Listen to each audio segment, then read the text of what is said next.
Group 4 चा शेवटचा letter आहे O R. O R is digraph.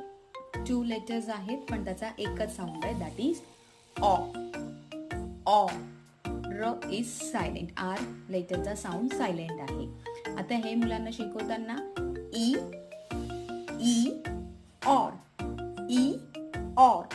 ऑरची action खाली करायची. ऑर. ई ऑर. ई ऑर. ऑरचे वर्ड्स बघूया. Torch, horn, shot.